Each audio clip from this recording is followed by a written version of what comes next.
Salut mon petit-fils. Je fais cette vidéo parce que je pense pas avoir la force de tout te dire en personne. C'est plus dur que je pensais de dire au revoir à secondaire. Avant de partir, je voulais que tu saches une chose. Tu resteras toujours mon petit gars. Même si ça va me manquer de ne plus pouvoir te voir grandir, je te souhaite une belle vie. Et j'espère que tu ne m'oublieras pas quand je serai parti. Moi, tu peux être certain que je t'oublierai jamais. Même pas là-haut. Même si je vais au paradis. Je vais avoir hâte qu'on se revoie pour boire un bon Coca-Cola ensemble. Prends soin de grand-maman. Si tu veux qu'elle fasse encore de bons biscuits, suis tes rêves et deviens la personne que tu veux devenir. Au revoir, Adam. Je pense bien que j'ai joué mon dernier match. Mais inquiète-toi pas, je te regarde encore depuis le bas. À la prochaine, mon gars. Je t'aime.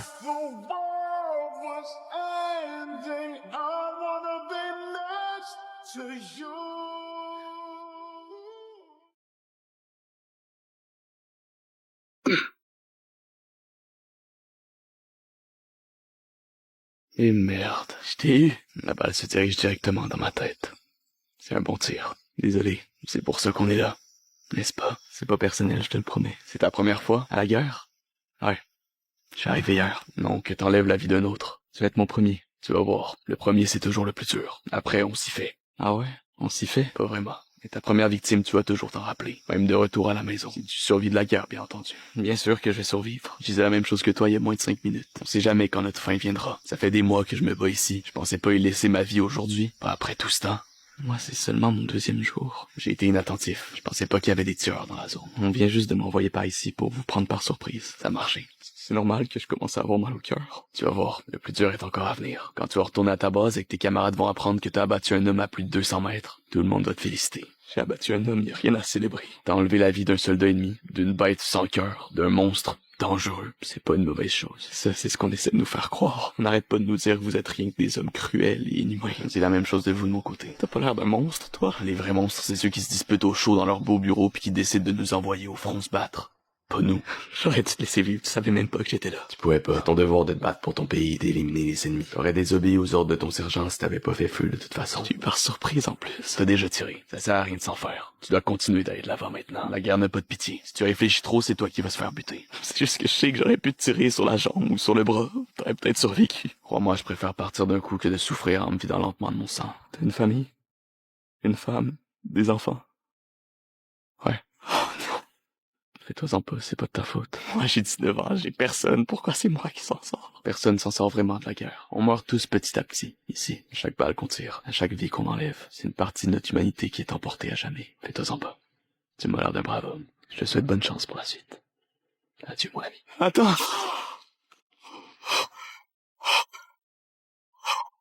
Louis Parent, ce sera ça mon nouveau nom. Je serai né le 8 avril 2005. Ensuite, je devais planifier ma mort, mon plan pour me faire disparaître. Et si vous vous demandez pourquoi je fais des recherches dans une bibliothèque publique, c'est pour que personne ne puisse retracer mon historique. Et une fois que ma mort était entièrement planifiée, il ne me restait plus qu'à laisser des preuves que je ne voulais pas mourir. Par exemple, je me suis acheté une PS5 toute neuve. Je suis allé porter mon CV dans plusieurs commerces comme un jeune rempli d'ambition, et j'ai même prévu un gros party avec des amis. Alors que je le savais, le moment venu, je serais mort. Personne ne se doutera que ma disparition était intentionnelle. Pour cibler ma mort, après avoir quitté la maison avec rien sauf une pochette d'argent, mon portefeuille et mon téléphone, je suis allé prendre un kayak dans la remise de mes parents et j'y ai placé à l'intérieur mon portefeuille, dans lequel j'y ai placé mes vraies cartes de crédit et mes vraies cartes d'identité. Puis j'y ai placé mon téléphone. J'ai ensuite poussé le kayak pour le laisser dériver et ainsi faire croire que je me suis perdu en mer. De cette manière, mon corps ne sera jamais retrouvé parce qu'on le sait tous, c'est presque impossible de retrouver un corps noyé. Alors les recherches seront courtes avant qu'on me déclare comme mort.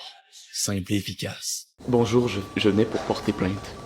Monsieur? Oui, pour quelle raison? En fait, ma femme, je n'ai pas toute la journée.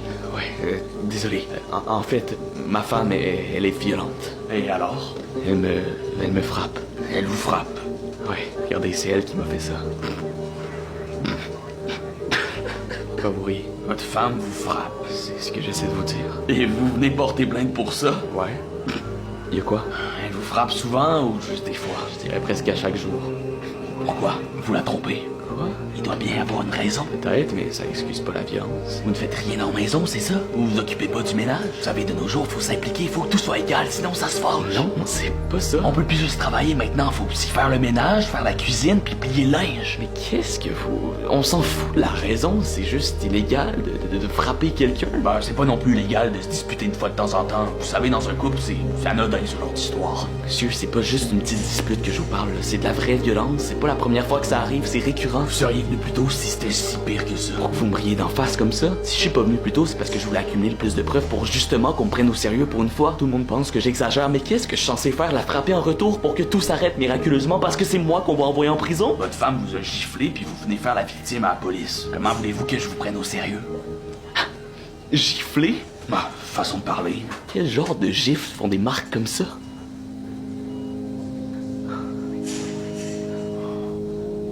Laissez faire. Ça a rien apparemment.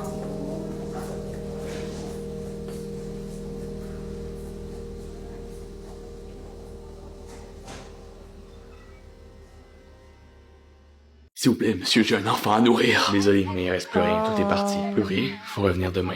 Avec un peu de chance. Ça fait 5 jours qu'il a pas mangé sur la tente encore, mon fils va mourir de faim. Je suis vraiment désolé, monsieur. Qu'est-ce que je suis censé faire, merde? Attendre qu'il soit trop tard! On est tous dans la même situation. Vous êtes sûr que tout est vide, il reste pas des haricots dans les seaux juste là? Ouais, malheureusement, je suis sûr. Regardez bien, il reste même pas un haricot. Si demain je suis à 6h du mat, vous serez là. Je peux rien vous garantir, monsieur. Je sais même pas si on va recevoir des vivres d'ici demain. Vous devriez aller voir au marché, des fois il reste des vendeurs. Monsieur, vous avez de la nourriture? Oui. Farine. 10 $, 100 grammes. Quoi? 10 $, 100 grammes. Espèce de... Vous êtes complètement fou, quoi. On est en pleine guerre, tout le monde meurt de faim et vous voulez en profiter? Vous voulez de la farine, oui ou non? Toute la ville est détruite. Qu'est-ce que vous allez faire avec cet argent? Hein? Ça vaut plus rien. On survit comme on peut, hein. Si vous êtes pas content, tracez votre chemin. Non, s'il vous plaît. Aidez-moi. Mon fils va pas tenir une journée de plus. Je suis ouvert aux échanges. J'ai plus rien. J'ai déjà tout donné. Dommage. Y a quoi encore?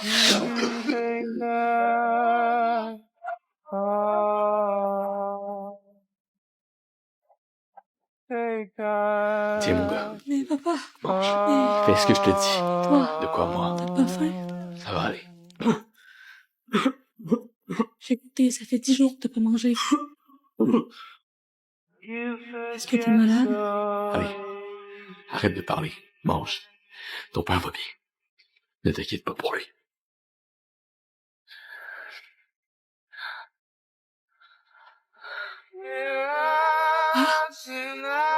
Bonjour. Ça fera 5 $, s'il vous plaît. Seulement 5 $? Ça sera payé par carte. T'es sûr que t'en as besoin? Quoi? Ce t-shirt, t'es sûr que t'en as besoin? Parce que si tu l'achètes, je vais devoir travailler ici encore un bon moment. Qui, toi? Moi, je suis juste la personne qui a fabriqué le vêtement que tu t'apprêtes à acheter. Mais bon, dans ton pays, on s'en fout un peu des gens comme moi. Qu'est-ce que je fais ici? J'étais dans le magasin il y a moins de 30 secondes. Bienvenue à l'usine. C'est ici qu'on fabrique les vêtements de tes magasins préférés. J'ai quelque chose à te demander. Quoi? S'il te plaît, achète pas ce t-shirt. T'en as pas vraiment besoin, puis tu risques de le mettre 5 fois avant qu'il se déchire. Je vais acheter si je veux, j'ai même le droit de décider ce que je fais avec mon argent. C'est pas un ouvrier qui va me dire le contraire. S'il te plaît, ouvre les yeux. Regarde les centaines de personnes qui travaillent dans cette usine. Non, j'ai pas envie de voir ça, moi. J'ai envie de voir comment tes vêtements sont vraiment fabriqués. Ça m'intéresse pas. T'intéresse pas ou tu préfères pas savoir? Ok, donc c'est toi qui as fabriqué le t-shirt que tu t'apprêtais d'acheter. Oui.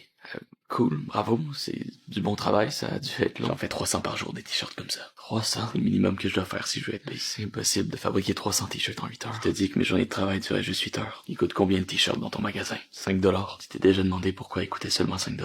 C'est pas la meilleure qualité, j'imagine. Si le prix est aussi bas, c'est parce qu'il y a quelqu'un d'autre à quelque part dans le monde qui doit payer à ta place. Cette personne, elle paye pas avec son argent comme toi. Elle paye avec sa vie. Tu veux me faire culpabiliser d'acheter des nouveaux vêtements, c'est ça? Non, c'est pas ça. Parce que sache que c'est pas tout le monde qui a les moyens de s'acheter des vêtements hors de prix. Si je pouvais m'acheter que des habits fabriqués dans mon pays, c'est sûr que je le ferais, mais ça coûte beaucoup trop cher. J'ai l'air d'avoir aucune idée de ce que ça fait de pas avoir assez d'argent pour s'acheter des nouveaux vêtements à chaque mois. T'as raison, j'ai aucune idée de ce que ça fait. Parce que moi, je m'en suis jamais acheté des nouveaux vêtements. J'ai même pas assez d'argent pour manger, donc je te dirais que c'est pas trop dans mes priorités. T'as quand même un emploi stable, tu dois faire un peu d'argent, non? Je paye 2 $ par jour. Quoi? Mais c'est illégal. Y a pas de loi ici. C'est l'argent qui décide. Pourquoi tu dis rien? Pourquoi personne se plaint? Parce que les gens comme moi, on n'a aucun pouvoir. C'est perdu d'avance. T'as quel âge? J'ai 16 ans. 16 ans? T'es plus jeune que moi? Pourquoi tu vas pas à l'école? Non, pis il faut être riche pour se permettre ce genre de luxe. Et de toute façon, je travaille ici depuis que j'ai 7 ans. Le bruit des machines et l'odeur des vêtements, c'est tout ce que je connais. Je sais même pas lire, à part ce qui est écrit sur les étiquettes. Alors finalement, t'es sûr que t'as besoin de ce t-shirt à seulement 5 $? Monsieur? Vous allez l'acheter, le t-shirt, oui ou non? Les gens attendent dans la file. Non, finalement, je pense que je vais laisser faire. Il est un peu trop cher. Mais il coûte juste 5$. Je crois pas, non. Il coûte beaucoup plus cher que 5$. C'est juste pas écrit sur l'étiquette. Au revoir. Fais un film sur le jeu Schoolboy Runaway. Ok. Adam, tu viens jouer? Maman, est-ce que je peux sortir? Mon ami m'attend dehors. Est-ce que t'as fini tes devoirs, chérie? Ouais. Va chercher ton cahier de notes.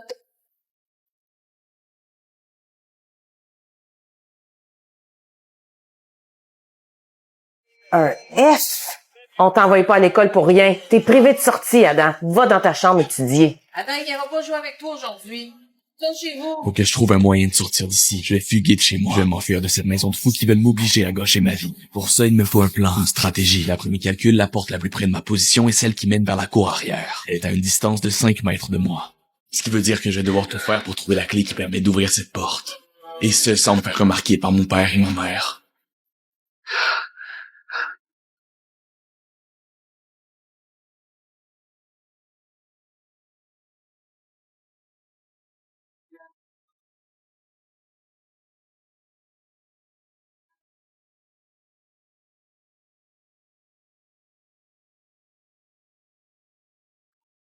On va t'attraper! On va t'attraper!